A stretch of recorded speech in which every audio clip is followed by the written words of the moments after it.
శ్యామ్ ప్రసాద్ ముఖర్జీ గారు ఏ దేశాని కోసమైతే ఏ ఆలోచన విధానాని కోసమైతే ఆయన ప్రాణ త్యాగం చేసినాడో అది ఫలించింది. ఈ భారతదేశంలో ఒకే దేశంలో రెండు జెండాలు, రెండు రాష్ట్రాలు, రెండు రాజ్యాంగాలు ఇవి రద్దు కావాలని ఏదైతే నినాదం చేసినాడో జమ్మూ కాశ్మీర్ను భారతదేశంలో అంతర్భాగం కావాలనేటువంటి ఆలోచన ఆనాడు ఒక ఉద్యమ రూపంలో వచ్చిందో అది ఈనాడు మన ప్రియతమ నాయకుడు నరేంద్ర మోడీ గారి వారి యొక్క నాయకత్వంలో ఆర్టికల్ 370ని అబాలిష్ చేసి చూపించినాం. అంటే ఈనాడు మన కార్యకర్తలు అందరం కూడా, కార్యకర్తలే కాదు భారత ప్రజలు కూడా ఆ త్యాగాన్ని తలుచుకొని ఈ భారతదేశ పునర్నిర్మాణం కోసం సంకల్పించాల్సినటువంటి అవసరం ఉంది. ఆనాటి వారి యొక్క సంకల్పం ఇంతవరకు భారతదేశంలో ఆర్టికల్ 370 అబాలిషన్ కాకుండా మనం చూస్తున్నాం కశ్మీర్ నుంచి కన్యాకుమారి వరకు దేశమంతా, భారతదేశం అంతా ఒకటిగా ప్రపంచం మన వైపు చూసే విధంగా వారి యొక్క బలిదానం ఈనాడు అక్కడ పురుడు పోసుకుంది. అదే బలిదానం మరి ఈనాడు భారతదేశాన్ని ప్రపంచ దేశాల మధ్యన తలెత్తుకొని నిలబెట్టే విధంగా చేసినటువంటి విషయాన్ని మనం చూస్తున్నాం.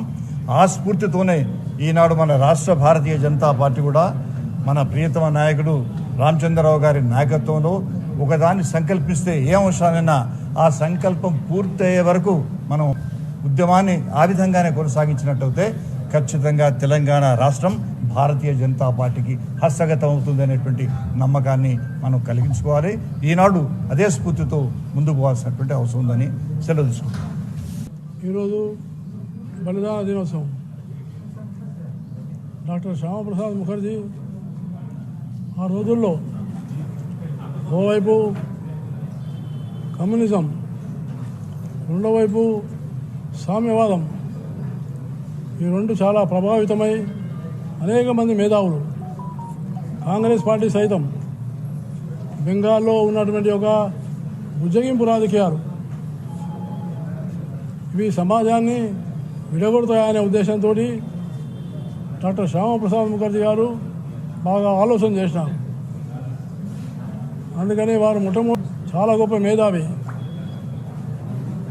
34 సంవత్సరాల వయసులోనే కలకత్తా యూనివర్సిటీకి వైస్ ఛాన్సలర్ కావడం, అలాగే వారు బెంగాల్లో ఫైనాన్స్ మినిస్టర్ కావడం, ఇంత స్థాయిలో ఉన్నప్పటికీ కూడా ఆయన ఈ జాతి సమైక్యత, సమగ్రత, మైనార్టీ అనేటువంటి ఒక అపీజ్మెంట్ పాలసీని ఇది కొనసాగిస్తే దేశం విభజించే అవకాశం ఉందని వారు కాంగ్రెస్తో పూర్తిగా విభిన్నమైనటువంటి ఒక జాతీయవాదాన్ని తీసుకొచ్చినటువంటి ముక్కనాడినటువంటి సావర్కర్ను ప్రేరణగా తీసుకొని ఆయన ముందుకెళ్ళడం, తదుపరి జనసంఘ్ పార్టీని స్థాపించి ఆ తర్వాత వారు అనేక మంది బీజేపీ నాయకులను తీసుకొని ఆయన జనసంఘ్ యొక్క ఉన్నటువంటి ఆధ్వర్యంలోనే వారు పోరాటం చేసినారు.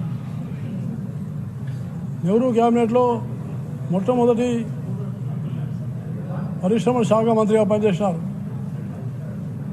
మహాత్మా గాంధీ సలహా మేరకే నెహ్రూ గారు తీసుకున్నారు. కానీ ఆయన ఆలోచన ఏదైతే బుజ్జగింపు రాజకీయాలు చేస్తున్నారో, బెంగాల్లో, కాశ్మీర్లో తిరుగుతున్న పరిణామాలను చూసి చలించి ఆయన మంత్రివర్గానికి రాజీనామా చేసినారు. ఆనాడు ఫైనాన్స్ మినిస్టర్ రాజీనామా చేసినారు, ఈనాడు కేంద్ర మంత్రిగా రాజీనామా చేసినారు. అంటే నాకు పదవులు ముఖ్యం కాదు, నాకు దేశం ముఖ్యం, దేశం సమగ్రత, సమైక్యత ముఖ్యం, పదవి కోసం పాకులాడే రాజకీయం నాకు అవసరం లేదు అని ఆయన ఏక్ దేశ్ మే దో నిషాన్, దో విధాన్, దో ప్రధాన్, నై రహెంగే నై నహెంగే, నై చలెంగే నై చలెంగే అని కాశ్మీర్లో బలిదానమయ్యారు. కాబట్టి ఆయన కలలు, ఆయన స్వప్నాన్ని నెరవేర్చింది నేటి ప్రధానమంత్రి నరేంద్ర మోడీ గారు. ఆర్టికల్ 370 రద్దు చేసి ప్రపంచానికే కనువిప్పు చేసినారు. కాశ్మీర్ భారతదేశంలో అంతర్భాగమని, అలాగే పాకిస్తాన్ కూడా ఇంకెప్పుడు కూడా కాశ్మీర్ గురించి ఆలోచన లేకుండా ఆర్టికల్ 370 రద్దు చేసి ఆయన మన యొక్క శ్యామప్రసాద్ ముఖర్జీకి నివాళులు అర్పించడం, అది ఆయనకు నిజమైన నివాళిగా నేను భావిస్తూ ఆయన కళలు స్వప్నం స్వాకారమైనవి. కాబట్టి మనందరం కూడా ఆ జాతీయవాదాన్ని బలపరచాలా, జాతీయవాదాన్ని ఇంకా గ్రామాన్ని తీసుకెళ్ళాలా, ఆ జాతీయవాదాన్ని విద్యార్థి లోకాన్ని తీసుకెళ్ళాలా. ఆ జాతీయవాదంతో దేశభక్తిని ప్రఫుల్లితం చేసి దేశ వాతావరణం నిర్మాణం చేసి ప్రధానమంత్రి నరేంద్ర మోడీ గారు వికసిత్ భారత్ అనే లక్ష్యం అయితే పెట్టిండో దాంట్లో అందరూ భాగస్వామ్యం కావడమే వారికి నిజమైన నివాళిగా నేను భావిస్తూ ఉన్నాను. శ్యామాప్రసాద్ ముఖర్జీ గారి వర్ధంతి నాడు ఈరోజు ఈ యొక్క సమావేశానికి ఇక్కడ శ్రద్ధాంజలి అర్పించడానికి మాజీ గవర్నర్ విద్యాసాగర్ రావు గారు, మరో మాజీ గవర్నర్ బండారు దత్తాత్రేయ గారు, కామారెడ్డి ఎమ్మెల్యే వెంకటరమణారెడ్డి గారు, పాల్వాయి హరీష్ గారు, సిర్పూర్ కాగజ్నగర్ ఎమ్మెల్యే ఎమ్మెల్సీ కొమరయ్య గారు, అదేవిధంగా ఈ కార్యక్రమంలో పాల్గొన్నటువంటి భారతీయ జనతా పార్టీ పదాధికారులకు, నాయకులకు అందరూ కూడా మాజీ ఎమ్మెల్యే సైద్ రెడ్డి గారు, శ్రీధర్ గారు, మాజీ ఎమ్మెల్యే అందరూ కూడా పేరు పేరున ఈ యొక్క కార్యక్రమానికి వచ్చినందుకు, ఈ యొక్క శ్యామాప్రసాద్ ముఖర్జీ భవనం, ఈ బిల్డింగ్ పేరే శ్యామాప్రసాద్ ముఖర్జీ పెట్టడం జరిగింది. ఆ రోజు అద్వానీ గారు ఈ ఒక బిల్డింగ్ ఒక ప్రారంభోత్సవం వచ్చినప్పుడు దీని పేరు ఏం పెట్టాలి అంటే, హైదరాబాద్ కూడా ఆ రోజుల్లో హైదరాబాద్ స్టేట్ నిజాము ఒక నిరంకుశ పాలనతో బాధపడినటువంటి ఒక ప్రదేశం ఇదొకటి. కాశ్మీర్లో కూడా ఇది అదేవిధంగా కాశ్మీర్లో అక్కడ ఉన్నటువంటి పరిస్థితులు అక్కడ ప్రజలు మొత్తం కూడా బాధపడుతూ ఉండేవారు. అయితే అక్కడ హిందూ రాజు, ఇక్కడ ముస్లిం రాజు అయినప్పటికీ కూడా ఈ రెండు ప్రాంతాన్ని కూడా భారతదేశంలో కలిపే ప్రయత్నం సర్దార్ వల్లభాయ్ పటేల్ గారు చేశారు. దాని యొక్క మూల ఆలోచన కారణమే శ్యామాప్రసాద్ ముఖర్జీ గారు. ఈరోజు వెస్ట్ బెంగాల్లో కూడా ఒక బెంగాల్ మనకు మిగిలింది అని అంటే శ్యామాప్రసాద్ ముఖర్జీ గారు లేకుంటే మొత్తం బెంగాల్ బంగ్లాదేశ్లో కలిసేది. ఆ రోజుల్లో బెంగాల్ ఇప్పుడున్న వెస్ట్ బెంగాల్లో బంగ్లాదేశ్ నుంచి వచ్చినటువంటి హిందువులందరినీ కూడా అక్కడ వారిని ఊతకోతకు వస్తూ ఉంటే, వారిని అక్కడ ఉండనీయకుండా చేస్తూ ఉంటే వారందరూ కూడా వచ్చి ఇక్కడ ఈ ప్రాంతం వచ్చారు. శ్యామాప్రసాద్ ముఖర్జీ గారు ఆ బెంగాల్ పార్టీషన్ ఆపి ఈ యొక్క వెస్ట్ బెంగాల్ ఈరోజు మనకు మిగిలినటువంటి పరిస్థితి ఉన్నది. వారి త్యాగాలు దేశం కోసం చేశారు. కాబట్టి ఈరోజు భారతీయ జనతా పార్టీ కార్యకర్తలు నేషన్ ఫస్ట్ ఏదైతే మనం మాట్లాడుతూ ఉన్నామో ఆ నేషన్ ఫస్ట్ అనేటటువంటి ఆలోచన శ్యామాప్రసాద్ ముఖర్జీ గారు వచ్చారు. ఒక విద్యావేత్తగా 33 సంవత్సరాలనే కలకత్తా అయినటువంటి వైస్ ఛాన్సలర్, ఒక ఫైనాన్స్ మినిస్టర్గా వారికి ఉన్న ఆలోచనలు వికసిత భారత్ అనేటటువంటి బీజము అక్కడి నుంచి వికాసం కావాలని చెప్పేసుకున్నాం.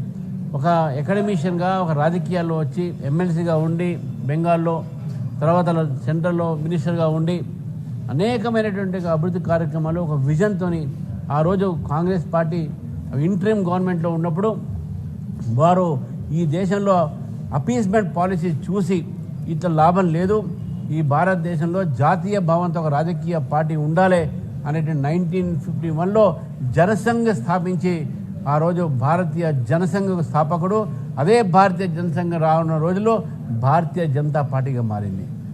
ఆ రోజు శ్యామాప్రసాద్ ముఖర్జీ గారు జన్మించినటువంటి ప్రదేశం, అక్కడ ఉన్నటువంటి ఒక ప్రజల్ని మభ్యపెట్టి కాంగ్రెస్ పార్టీ కొన్ని సంవత్సరాలు, కమ్యూనిస్ట్ పార్టీ కొన్ని సంవత్సరాలు, టీఎంసీ కూడా కొన్ని సంవత్సరాలు పరిపాలించి అక్కడ ఉన్న ప్రజలకు అభివృద్ధి నుంచి దూరం పెట్టారు.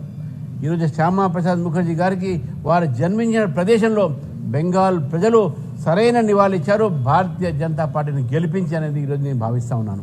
కాబట్టి బెంగాల్ ప్రజలకు ఈరోజు నేను ధన్యవాదాలు చెప్తున్నాను. ఇక తెలంగాణ తరపు నుంచి కూడా వారు చేసినటువంటి ఒక ఏదైతే వారు శ్యామాప్రసాద్ గారి ముఖర్జీకి చూపెట్టినటువంటి ఒక ఏదైతే ఆదరణ ఉందో, వారు ఈరోజు శ్యామాప్రసాద్ ముఖర్జీ గారి 125 వారి యొక్క సంవత్సరం అయినటువంటి సందర్భంగా ఈరోజు బెంగాల్ కూడా మన ఒక భారతీయ జనతా పార్టీకి రావడం అనేది, తర్వాత తెలంగాణ కూడా వస్తుందని పూర్తిగా నమ్ముతున్నాను. ఎందుకంటే సిద్ధాంతము శ్యామాప్రసాద్ ముఖర్జీ గారు ఎప్పుడూ అధికారం కోసం చూడలేదు.